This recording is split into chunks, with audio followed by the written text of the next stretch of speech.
So I accidentally touched my phone without knowing and stopped reading, but I found out where it stopped, and that's where we're going to start, from the Marxism chapter. Hopefully. Haha! You're there. Okay. So, it was Milvin Djalis, that's who it is, said the communist revolution conducted in the name of doing away with classes has resulted in the most complete authority of any single new class. In Soviet times, this elite class ran the economy into the ground. Will it do the same in our country? Marxism in the University. Several decades ago, U.S. News and World Report revealed an alarming increase in the number of Marxist professors on university campuses. In affirmation of the claim that 10,000 Marxist professors roam America's college campuses, Herbert London said every discipline has been affected by its preachment, and almost every faculty now counts among its members a resident Marxist scholar. Interest in Marxism waned in the late 1980s as the world grappled with the fallout from Europe's and Asia's disastrous applications of the Marxist worldview. But a few stubborn Marxists hung on, among them Duke University's Frederick Jameson and Lancaster University's Terry Eagleton. Eagleton, whose books reviewers invariably see as witty, recently published Why Marx Was Right. Frank Berry, a reviewer for the Irish Times, called the book a short, witty, and highly accessible jaunt through Marxist thought in preparation for the Second Coming. In 2012, The Guardian, a British newspaper, chronicled the return of Marxism, noting the rise in interest in Marxism as the economy falters and people cast about for explanations.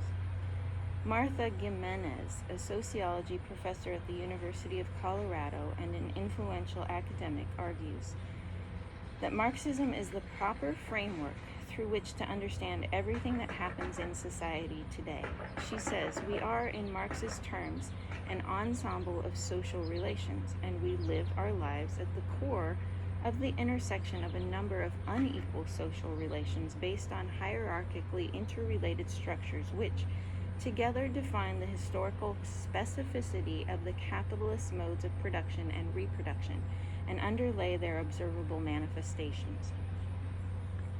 Author Bell Hooks, this is a person, but it's intentionally uncapitalized, whom Essence magazine called a visionary feminist, weaves Marxist angst into virtually every line of her jarring prose. In a college commencement speech, Hooks blamed the West's focus on future planning for violence and pain in the world. Every imperialist, white supremacist, capitalist, patriarchal nation on the planet teaches its citizens to care more for tomorrow than today. And the moment we do this, we are seduced by the lure of death.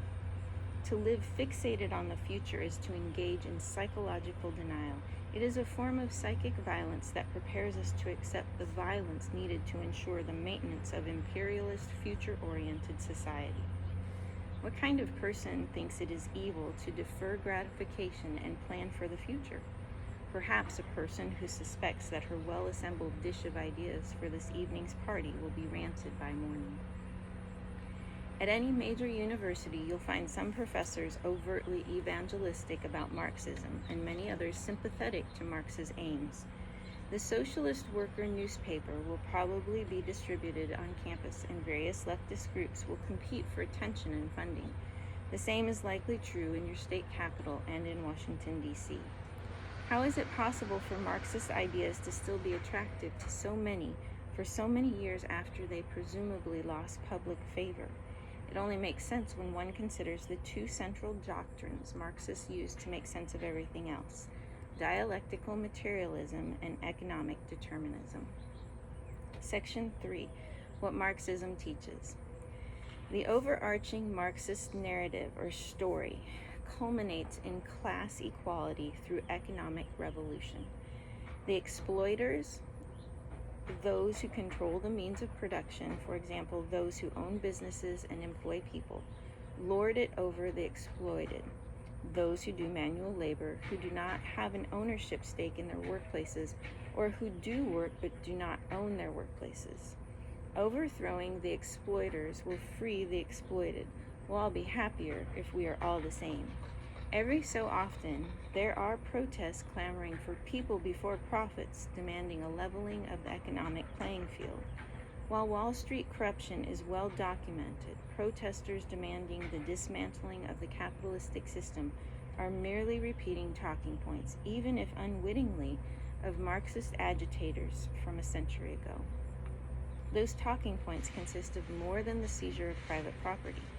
To understand Marxism, you need to grasp two ideas. Number one, everything is about economics. And number two, history is a struggle in which the move toward a state of communism is inevitable. The first idea, everything is about economics, is called dialectical materialism.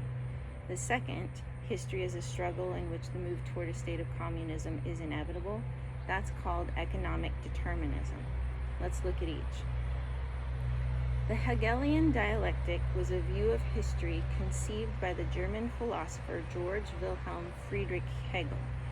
In his view, the way people see the world and act on it at any given time in history, this is known as the thesis, spawns a reaction whose goal is the negation of the way things are done, the antithesis. The antithesis then becomes the norm and in turn is opposed in what is called the negation of the negation. When the smoke clears from the conflict of the thesis and the antithesis, a synthesis of the two ideas forms from a merging of the thesis and the antithesis.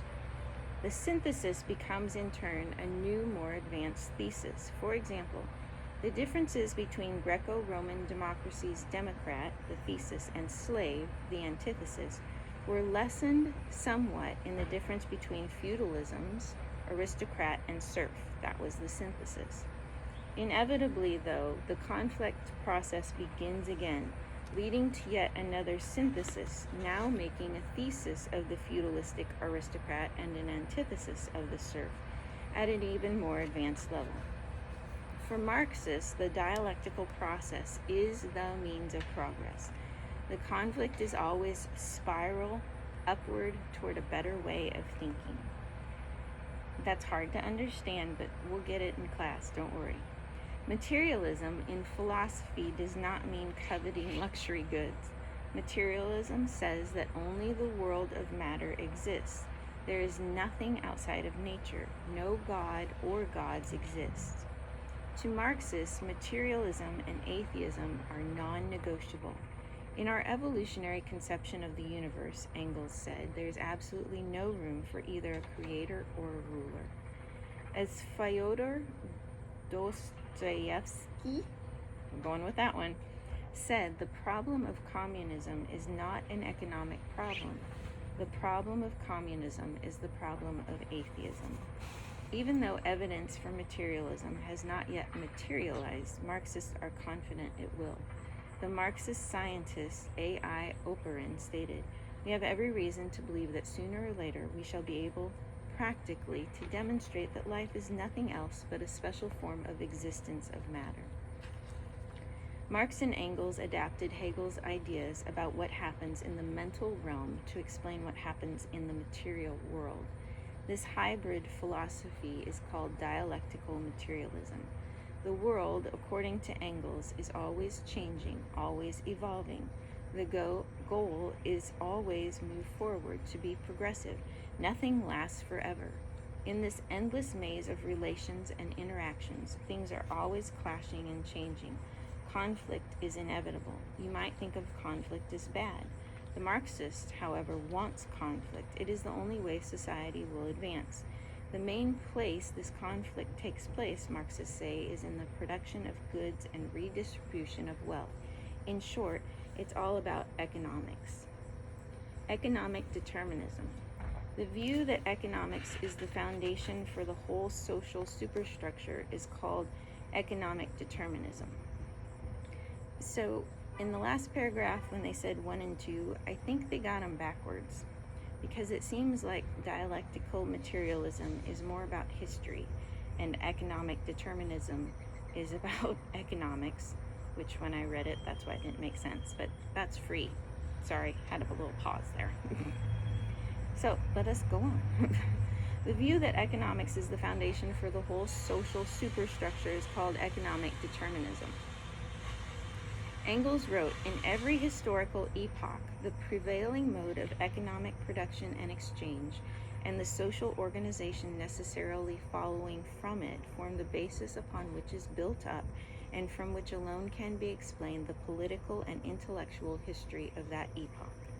To the Marxists, the economic struggle between the bourgeoisie, these are the property owners, and the proletariat, these are the property-less workers, explains everything in history, politics, religion, law, and culture. Today, Marxists apply this analysis by looking at all kinds of conflicts between the haves and the have-nots, the religious and the non-religious, blacks and whites, men and women, heterosexual and homosexuals, as evidence of the dialectic process at work. Such conflicts are proxies for the true struggle. Scratch any conflict and it will bleed economics. Socialism and communism are both part of the Marxist economic vocabulary, but they are not interchangeable terms. To the Marxists, socialism is the first phase or first step in the transition to the perfect economic system, which is communism. Socialism begins with heavy taxation, government takeover of businesses, and elimination of laws protecting private property. Eventually, the government, which previously existed to keep the exploiters in power, will cease to exist. Government won't be needed anymore because economic classes will cease to exist, and the means of production will be owned in common. This state of existence is called communism, which means working in common. Some think they can date socialism without having to marry communism. Marxists, however, don't see it that way. Socialism inevitably becomes communism, they say. As for fellow traveling liberals and progressives who do not recognize this and whom communists easily mislead and manipulate, they are, according to Lenin, dupes and useful idiots. Let's review for a moment. Dialectical materialism says that only nature exists and that through the conflict of opposites, the thesis and antithesis, society will evolve. That's the synthesis.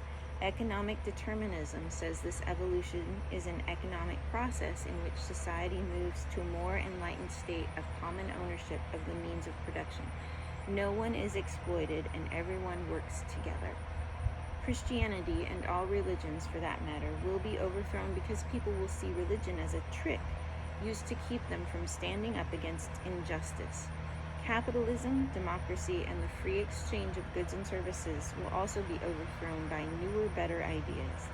To Marxists, this is the course of history. It cannot be stopped. Section 4, Marxism as a worldview. According to Marxists, not a single aspect of society is untouched by the inevitable conflict between the reigning economic class and the oppressed economic class. The evolutionary compulsion to eliminate economic injustice drives and explains all of human history. Therefore, people who embrace dialectical materialism and economic determinism have something to say about everything else. Marxism prides itself on being a thinking person's worldview. All good philosophers, Marxists believe, will be good Marxists. Marx said the head of the emancipation is philosophy. Its heart is the proletariat. The author of a prominent philosophy book published in the USSR in the 1980s said, "One cannot become a fully conscious, convinced communist without studying Marxist philosophy." This is what Lenin taught. Marxist philosophy isn't just pie-in-the-sky theory, though. The philosophers have only interpreted the world in various ways. Marx stated the point, however, is to change it. To the Marxists, then, there is no such thing as pure philosophy or pure anything else, as we will see later in this volume. Marxists want to capture every academic discipline and put it to work fomenting revolution, and we need to pay careful attention. We will start by peering beyond the Marxist idea of revolution into the Marxist idea of revelation. both general and special, to see what sources Marxists turn to in forming their plans for the world. Section 5, General Revelation for Marxists. Marxists believe there are laws of nature we can actually discover. One definite law, according to Marx, was the law of evolution. Marx loved Darwin's Origin of Species because it dealt a death blow to teleology. Teleology, which is design in nature. V.F. Konstantinov, in The Fundamentals of Marxist-Leninist Philosophy, echoes Marx. Darwin put an end to the notion of the species of animals and plants as divine creations, not connected with anything else, providential and immutable, and thus laid the foundation of theoretical biology. As Marx studied Darwin's work, he became convinced that evolution could explain human progress as well as the survival of the fittest in nature. In other words, evolution wasn't just biological, it was sociological. Lenin put it this way: just as Darwin put an end to the view of animal and plant species being unconnected, fortuitous, created by God, and immutable, and was the first to put biology on an absolutely scientific basis, so Marx was the first to put sociology on a scientific basis. The application of evolution to society as well as biology is a central tenet of Marxism. Today, the belief in progress is often called progressivism, though we must be clear that not all progressives are Marxists. To embrace a belief in constant progress, people must give up their belief in a rational, purposeful, powerful God, whose plans and purposes do not involve economic overthrow. Any God who would frown on economic overthrow must not, to Marxists, be allowed to exist. Marx and Engels considered evolution to be an important companion belief to Marxism. If evolution sneezes, Marxism will catch a cold. On the other hand, if evolution goes into cardiac arrest, Marxism's brainwaves cease. Further, Marxists are forced to embrace spontaneous generation, which is the idea of life arising from non-living matter. Marx boasted, "The idea of the creation of the earth has received a severe blow from the science which portrays the development of the earth as a process of spontaneous generation. Generatio equivoca, or spontaneous generation, is the only practical refutation of the theory of creation." Engels held firm his belief in spontaneous generation when new scientific discovery placed it in doubt. Louis Pasteur dealt the death blow to spontaneous generation, but Engels was unconvinced.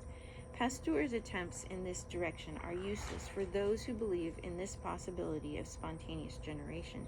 He will never be able to prove their impossibility by these experiments alone. This, of course, is a statement of faith, not science. It may not be blind faith exactly, but surely it is visible only to those who would believe it regardless of the evidence.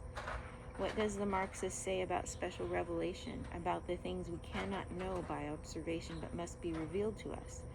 With each worldview, we've sought to answer 5 questions. On what sources of revelation does Marxism draw? What does this worldview say about humanity? What does this worldview say is wrong with us? What does this worldview say about how we should live? And how are we to understand other worldviews based on Marxism? And that's going to be in section 6. On what sources of revelation does Marxism draw? As we've already noted, Marxists put their faith in the evolution of society through economic conflict. Like Snow White, the workers of the world are in a deathly stupor, victims of a spell cast by their oppressors, the business owners, the religious leaders, and the politicians. This spell is broken when workers discover their true plight, throw off their chains, and form a workers' paradise in which everyone works according to their ability and only takes what they need.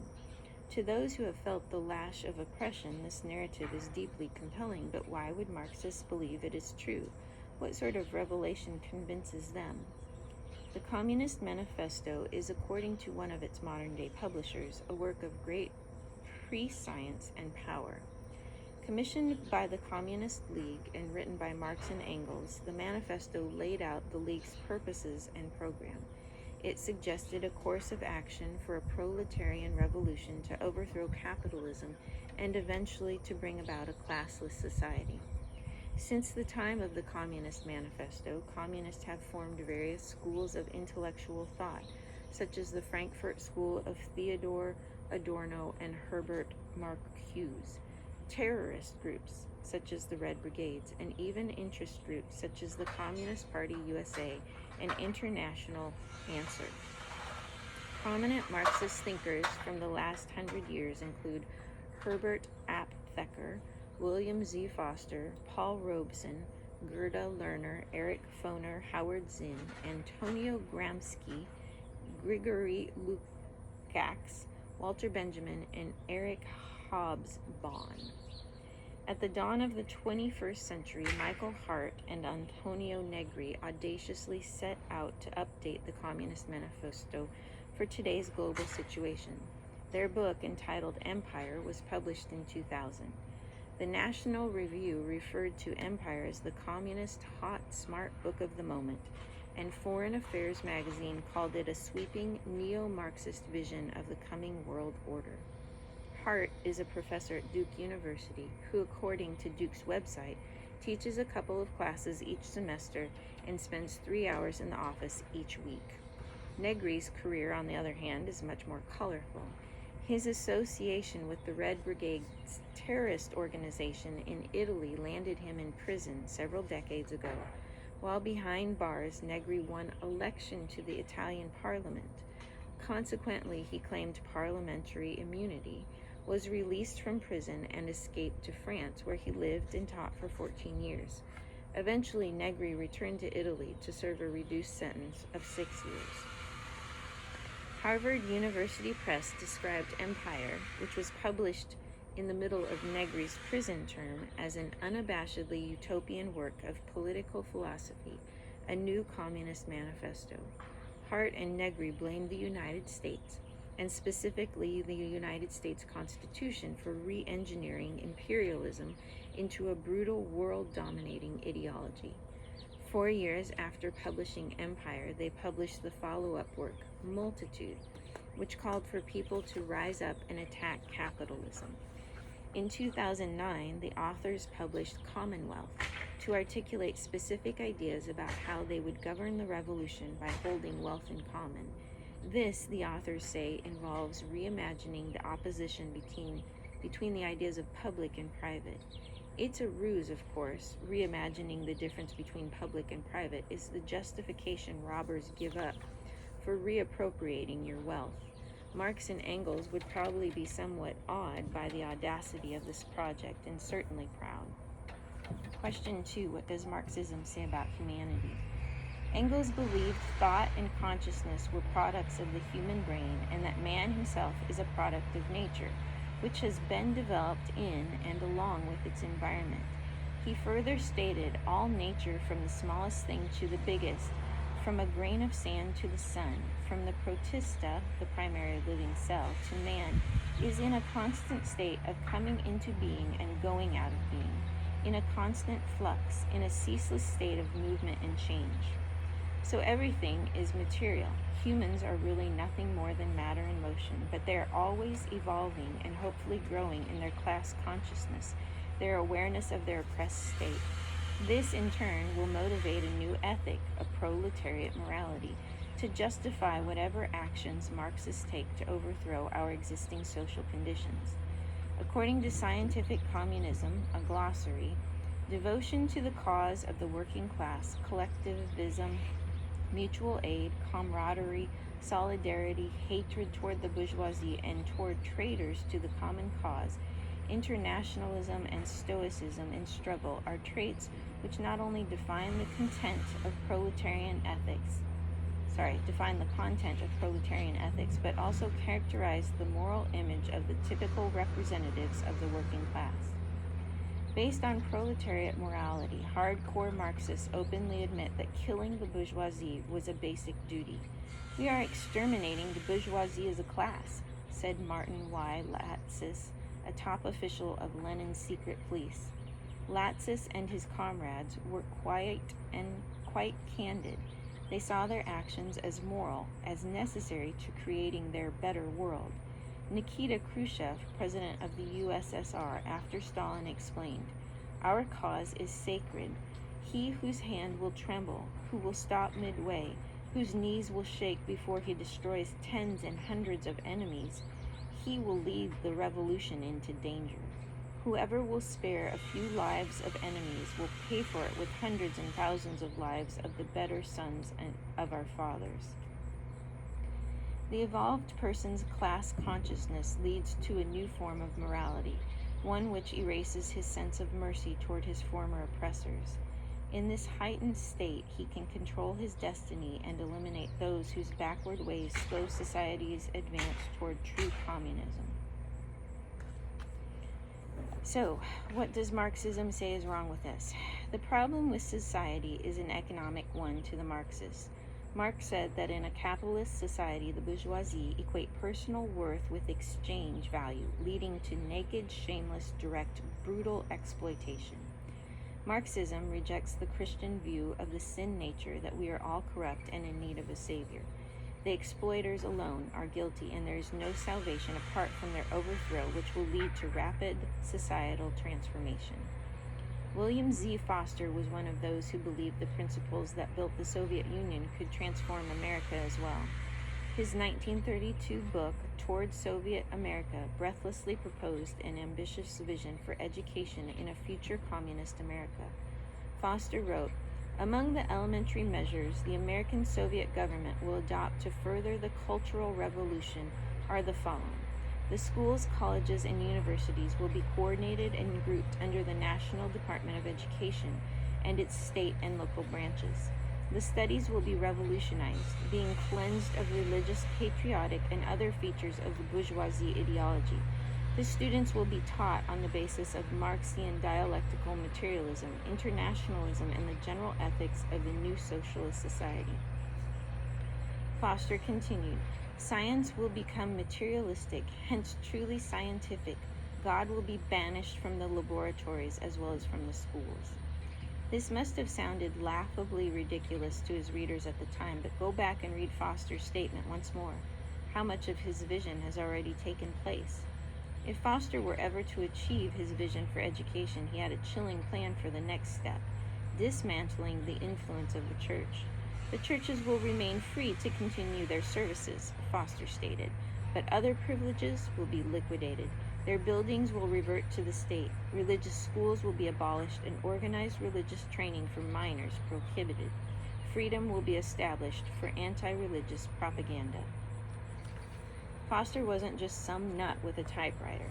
He was a true believer, a prominent union organizer, one of the earliest board members and top officials of the American Civil Liberties Union, ACLU, and a would-be dictator who honestly believed the United States could atone for its sins by forfeiting its capitalistic interests and submitting to the Soviet Union. Foster's enthusiastic support of the murderous Stalin made him such a complete ally of the Soviet Union that upon his death, he was given a state funeral in Moscow's Red Square, complete with an honor guard headed by Soviet President Nikita Khrushchev. At every step along the way, Marxists see the human problem as someone else's problem. Property owners are devilish, and the property-less workers are saintly. Before we move on, an important side note is in order about a word game being played in our modern society concerning the freedom of religion question. The Soviet Union and many other communist countries included the freedom of worship in their constitutions. This was more window dressing, propaganda to try to deflect criticism of the severe religious repression that everyone knew communists pursued relentlessly. At best, phony pledges of freedom of worship mean that freedom to assemble for worship services, which is very different from the freedom to live out one's religious convictions in a lawful manner. If you hear someone use the expression freedom of worship in place of freedom of religion in referring to the United States Constitution, you should be very suspicious. Either that person is truly misinformed or is playing word games to try to change what the freedom of religion means. What does Marxism say about how we should live?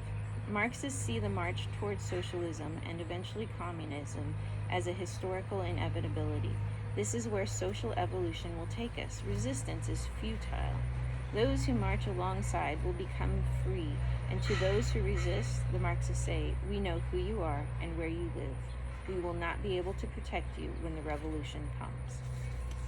So how do Marxists say we should live specifically? Those with a budding class consciousness will establish socialism, abolishing private property and eliminating class divisions. Since government exists only to protect the oppressors, once there are no more oppressors, government will no longer be needed. According to Lenin, only in communist society, when the resistance of the capitalists has been completely broken, when the capitalists have disappeared, when there are no classes, only then the state ceases to exist. The revolt of the workers brings oppression to an end and establishes socialism. As socialism becomes established, oppression will cease, government will become unnecessary, and we will have true communism. Or will we? If humans continue to evolve, who's to say that communism is the final state? Marxists spend little time worrying about this contradiction. They're convinced that if they can just spark the revolution, everything else will take care of itself. How are we to understand other worldviews based on Marxism? As you can imagine, Marxists strongly disagree with the other worldviews we are considering, but for different reasons than we do. Let's take a look at the Marxism's view of them. Of all the worldviews we've considered in this book, Karl Marx would probably consider Christianity the most insidious. His statement, religion is the sigh of the oppressed creature, the heart of a heartless world, and the soul of soulless conditions. It is the opium of the people, was most likely directed at Christianity. Christianity, he wrote, justified slavery, defended oppression, and taught Christians to seek their reward in heaven rather than on earth. It preaches self-contempt, abasement, submissiveness, and humbleness, in short, all the qualities of the rabble, and the proletariat, which will not permit itself to be treated as rabble, needs its courage, its self-confidence, its pride, and its sense of independence even more than its bread. The hatred is not mutual. Some Christians, sympathetic to the plight of the poor, regularly scour scripture to find evidence justifying Marxism. Marxists think this is silly and naive. In their minds, the two worldviews are fundamentally at odds.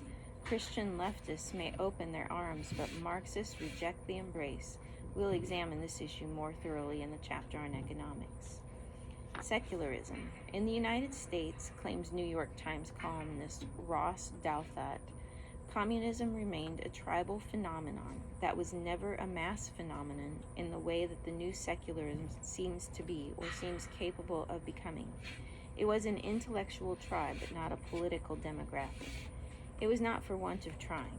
Secularist leader John Dewey, prominent in forming America's system of public education and a former leader of the Socialist League for Industrial Democracy, believed socialism was the best economic system. He claimed that social control of economic forces is necessary if anything approaching economic equality and liberty is to be realized. Dewey's worldview coincided with that of Karl Marx. We must embrace socialism to be truly free. Dewey believed society would fail if it did not embrace socialism. The cause of liberalism will be lost for a considerable period if it is not prepared to go further and socialize the forces of production now at hand, so that the liberty of individuals will be supported by the very structure of economic organization. He even believed socialism was the key to freedom, stating that a socialized economy is the means of free individual development as the end.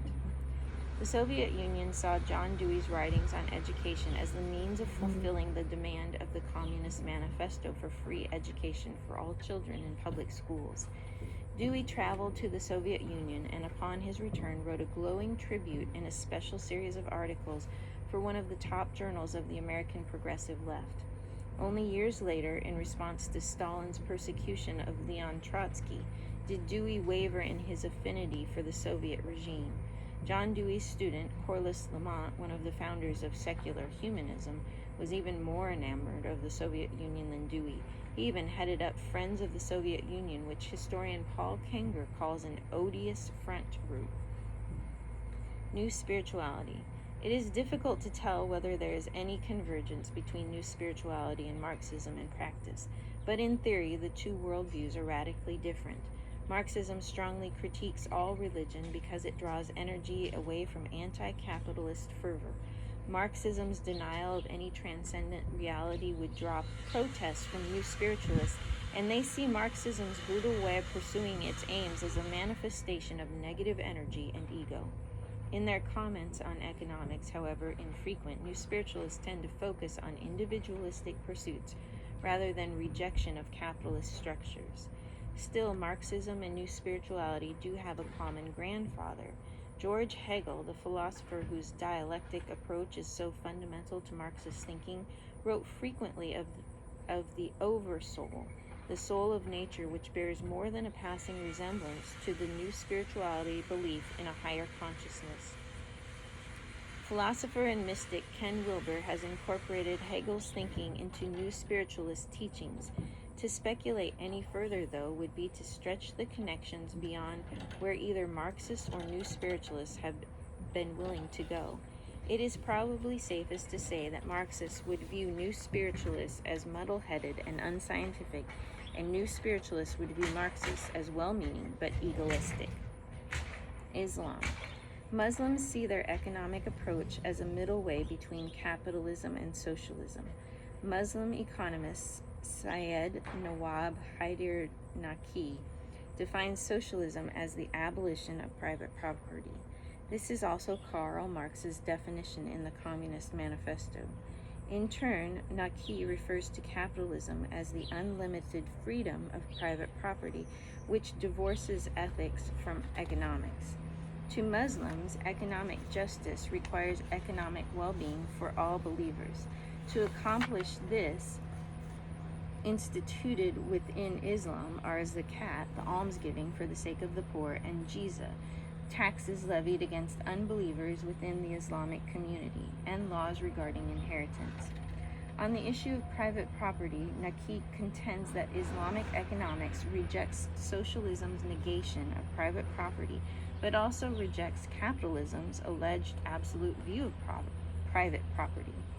Within the framework of a set of ground rules, individual freedom should be guaranteed, but the state should be allowed to regulate it in cases where the exercise of individual freedom becomes inconsistent with social welfare. Naqi also insists as to ownership of private property, especially of land ownership. It has been restricted in various ways. For instance, individuals cannot own uncultivated lands, forests, grazing grounds, mines, etc. All these must be owned by the public authority for public welfare. In the end, while Marxists maintain a critique of all religion, Islam is probably not as threatening to Marxism as Christianity. Islam is suspicious of private property, which, as far as Marxists are concerned, is at least a move in the right direction. Postmodernism. One might think that since both Marxists and postmodernists take a critical stance toward dominant narratives, especially religious ones, they might be in agreement on many points. As the postmodernism chapter in this book will show, many postmodernists came out of the Marxist tradition. In fact, some of them viewed their project as making Marxism respectable. The postmodern obsession with the language of oppression, according to literature professor Jean Edward Reith, comes directly from Marxist thought. In another sense, though, postmodernism is as post-Marxist as it is post-everything else. A Marxist website, League for the Fifth International, which proclaims as its objective fighting for the formation of a new world party of socialist revolution, identifies 7 aspects of postmodernism that it says Marxists must reject. It focuses primarily on postmodernism's suspicion of scientific thought and the inevitability of communism based on social evolution. Frederick Jameson, a professor at Duke University and an openly enthusiastic champion of Marxism, took a dialectic view of postmodernism, pitting it against commercial capitalism's colonization of the culture. Though his argument is nuanced, the title of his book on the subject, Postmodernism, or The Cultural Logic of Late Capitalism, seems to imply that postmodernism was just another form of opposition rising against capitalism. This, he argued, is a good thing, but it too shall pass. We made it to the conclusion. If you were to imply in polite company that communism is still a relevant concern, you'd likely endure a lot of smirking and eye-rolling. It has been said that the fear of being laughed at makes cowards of us all. Unfortunately, it's often true. Most choose to be quiet rather than compel the mockers and scorners to define their terms and provide actual arguments justifying their views. With other worldviews, we have honest disagreements. With Marxism, it is hard to find common ground with the most violent, oppressive, and murderous system of thought ever constructed, a system many hundreds of times worse than the injustices it was supposed to rectify. Some rationalize that while violent overthrows, labor camps, and systematic genocide are bad, communism and socialism are in theory harmless. This is breathtakingly naive. Whenever humans plant seeds of a massive centralized overhaul of society, the noxious weeds of corruption, violence, and oppression inevitably spring forth from the parched soil. You do not need to take our word for it. Marxism's proponents could hardly be clearer. As we quoted earlier from the Communist Manifesto, Marx said, "The communists disdain to conceal their views and aims. They openly declare that their ends can be attained only by the forcible overthrow of all existing social conditions." The Communist Manifesto is a prescription for despotism.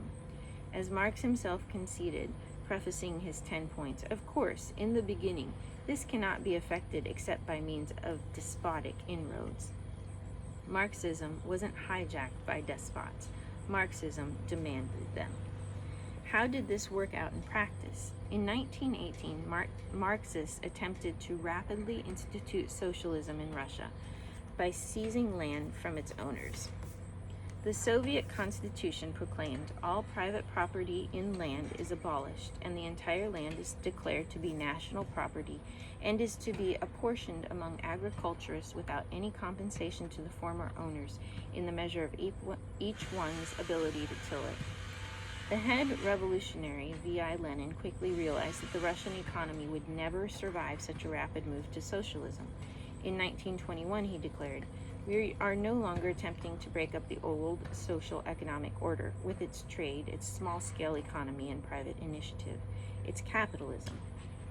But we are now trying to revive trade, private enterprise, and capitalism, at the same time gradually and cautiously subjecting them to state regulation just as far as they revive." During the transition period, Lenin experimented with a number of social methods to hasten the arrival of socialism and communism. Frustrated at how people lost their motivation to work when they could not personally benefit, Lenin demanded imprisonment, forced labor, and executions. 1 out of every 10 idlers will be shot on the spot. Lenin's easy resort to violence and force should cause any rational person to wonder what kind of system he was creating. Isn't this immoral? In order to answer that question, we must understand that Marxism proposes an entirely different definition of morality than the definition Christianity proposes. Nikita Khrushchev stated, "So long as classes exist on the earth, there will be no such thing in life as something good in the absolute sense. What is good for the bourgeoisie, for the imperialist, is disastrous for the working class. And on the contrary, what is good for the working people is not admitted by the imperialists, by the bourgeoisie." This, then, is the whole problem with the old morality as Marxists perceive it. The old morality is simply a tool oppressors use to maintain their power. Lenin himself explicitly rejected Christian ethics as a tool of the exploiters. He said, "Is there such a thing as communist morality? Of course there is. It is often suggested that we have no ethics of our own. Very often the bourgeoisie accuse us communists of rejecting all morality. This is a method of confusing the issue, of throwing dust in the eyes of the workers and peasants. In what sense do we reject ethics, reject morality?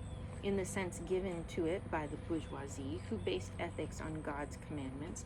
On this point, we, of course, say that we do not believe in God, and that we know perfectly well that the clergy, the landowners, and the bourgeoisie invoke the name of God so as to further their own interests as exploiters." This is not to say that all Marxists are evil atheists hell-bent on violence. But about this there can be no question. Every time Marxism has been tried at a national level, terror and violence were chief among the methods used. Marxism in the 20th century openly justified mistreating its opponents by claiming it would serve the higher good in the long run. A good example of how this occurred is Lenin's and subsequently Stalin's extermination of the Ukrainian farmers who did not want to cooperate with the Communist Party's aims. When he recognized that his efforts to rapidly move towards socialism were failing, Lenin wrote that he would be willing to work with the petty bourgeoisie proprietors as long as their work furthered the Marxist cause. But after that, our roads part.